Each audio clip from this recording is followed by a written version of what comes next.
अचानक सीबीआई को लगता है, क्योंकि इस जब देश भर के अंदर महिलाएं आक्रोशित हैं, सड़कों पर हैं, आंदोलन कर रही हैं, लगातार उनको लाठी और डंडे बजाय सिंपथाइज करने के उनको लाठी और डंडे झेलने पड़ रहे हैं। तो देखिए, आप अचानक सीबीआई उठ करके आती है और कहती है हम भी इस कैप्शन के अंदर है, हम भी इस मैटर के अंदर है, तो वो नींद से जागती है और अचानक वो फिर आनन फानन में सुप्रीम कोर्ट पहुंचती है और वो कहती है कि नहीं जी, हमें सुना जाना चाहिए क्योंकि ये गलत हो गया, ये फैसला नहीं आना चाहिए था। अचानक उनको याद आता है और सुरक्षा को लेकर के भी उनको चिंता हो गई है, उससे पहले कोई चिंता नहीं थी।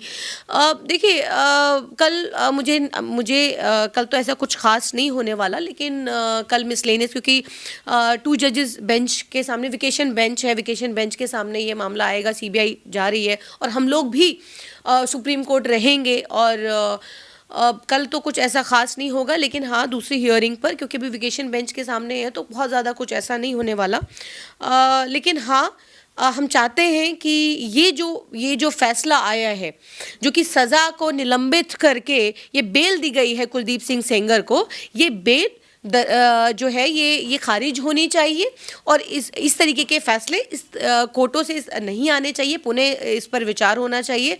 और ये जो भी सेक्शंस, जिस भी सेक्शंस के अंदर आप ये कहते हैं कि पब्लिक सर्वेंट को लेकर के आप कहते हैं, लेकिन पब्लिक सर्वेंट होना या नहीं होना किसी धारा के अंदर धारा बदल सकती है, लेकिन एक बलात्कार करके ये वो खुलेआम नहीं घूम सकता। ये तमाम देश की महिलाओं का सवाल है और कह रही कि जमानत रद्द होना चाहिए। बिल्कुल जमानत रद्द होनी चाहिए, इसीलिए सुप्रीम कोर्ट हम भी सुप्रीम कोर्ट गए हैं। बट बात यह है कि हम पहले निचली अदालत में लड़ेंगे, फिर हम हाई कोर्ट में लड़ेंगे और फिर हमें दूसरा रास्ता बता दिया जाएगा कि आप सुप्रीम कोर्ट, आपके पास रास्ता है। रास्ते हमारे पास बिल्कुल लीगल राइट्स जो हमारे हैं वो हम बिल्कुल उन लीगल राइट्स के थ्रू जाएंगे। लेकिन सवाल ये है कि ये ज़रूरत क्यों पड़ रही है कि मुझे हर कोर्टों में जाना पड़ रहा है। आज ऐसे हालात क्यों बन रहे हैं कि मुझे ये कहा जा रहा है कि इस कोर्ट में साबित हो गया, अब उस अगले कोर्ट में भी साबित करो और उस कोर्ट में भी साबित करो। तो ऐसी स्थिति देश के अंदर महिलाओं को लेकर के जिस तरीके से बन रही है, ये चिंता का विषय है। देश संविधान से चलेगा, कानून से चलेगा। जो लोग मनुस्मृति पर भरोसा करते हैं, मनुस्मृति देश के अंदर लागू करना चाहते हैं, तो हम बताना चाहते हैं कि ये देश के अंदर वो आधी आबादी है जो ये आपको नहीं करने देगी।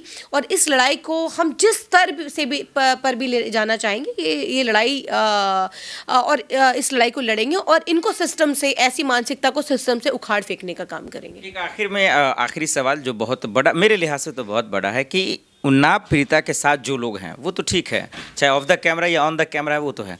क्या वो तमाम लोग जो इस मुल्क में रह रहे हैं, जो खामोश हैं, क्या वो भी बलात्कारी के समर्थन में ही हैं? क्योंकि खामोशी भी यही बता रही है। और इससे मैसेज क्या जा रहा है? देखिए, ऐसा नहीं है कि लोग खामोश हैं, लोगों को के अंदर भी एक गुस्सा है, लोगों के अंदर भी वो दर्द है, वो महसूस हो रहा है।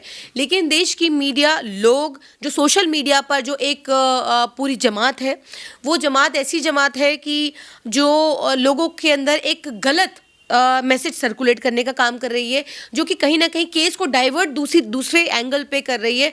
आप जानते हैं कि जो लोग विधायक खरीद सकते हैं, जो लोग पैसों के दम पर पूरी सत्ता खरीद सकते हैं, तो जाहिर सी बात है वो कुछ भी कर सकते हैं। परिवारजन को खरीदना कोई बड़ी बात नहीं है, परिवार तोड़ना कोई बड़ी बात नहीं है। जिसने परिवार ख़त्म कर दिया वो परिवार को खरीद भी सकता है, उनसे स्टेटमेंट भी दिलवा सकता है, वो बहुत कुछ कर सकता है। जब आप सत्ता में है, सिस्टम आपके हाथ में है और सिस्टम को आप अपने अनुकूल चला रहे हैं, तो ये कोई बड़ी बात नहीं है। लेकिन ये बात सही है कि लोगों को ऐसे मामलों में, क्योंकि निर्भया हमने देखा था, निर्भया के वक्त किस तरीके से पूरा देश एकजुट हो गया था और फिर इस सिस्टम के खिलाफ और ये एक लड़ाई जो पूरे देश भर ने लड़ी थी, वो उसका नतीजा था कि सारे जितने आरोपी थे उन सबको जेल की सलाखों के पीछे जाना पड़ा। और उसके बाद इस तरीके से, जिस तरीके से कुलदीप सिंह सेंगर या राम रहीम जैसे बलात्कारियों को पेरोल मिलती है, उनको पेरोल नहीं दी गई थी, पूर्ण न्याय हुआ था। लेकिन आज जो पीड़िता है उन्नाव की, आज वो एक ही बात कह रही है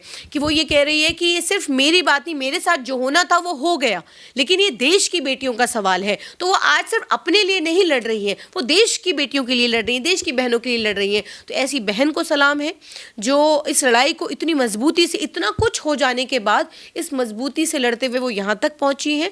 और उन लोगों को कहना चाहती हूँ और अपील भी करना चाहती हूँ कि खामोश मत रहिए। जुल्म जब होता है और जब हद से जब बढ़ जाता है तो फिर उस पर खामोश रहना, देखिए उसके वो कहीं ना कहीं जुल्म का साथ देना है। तो खामोश मत रहिए। जिंदगियों में सब बिजी है, सब कुछ होता है। जब आपके साथ होता है, वो कहते हैं ना कि जलते घर को देखने वालों, फूस का छप्पर आपका है, आपके पीछे तेज हवा है, आगे मुकद्दर आपका है।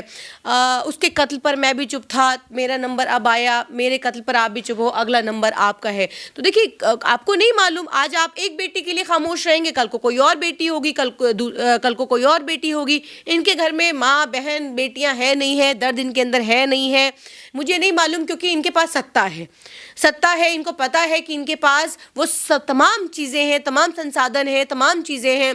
तो सत्ता के हिसाब से उन चीज़ों को ये आप अपने अनुकूल कर सकते हैं। लेकिन हम आप जो है, हमें आपको इस लड़ाई को पुरजोर तरीके से लड़ना होगा, सड़कों पर हो या जहाँ पर भी, जैसे भी हमें इस लड़ाई को जिस भी स्तर पे लेके जाना होगा, हमें इस लड़ाई को लड़ना होगा। ये सिर्फ एक बेटी की बात नहीं, देश भर की बेटियों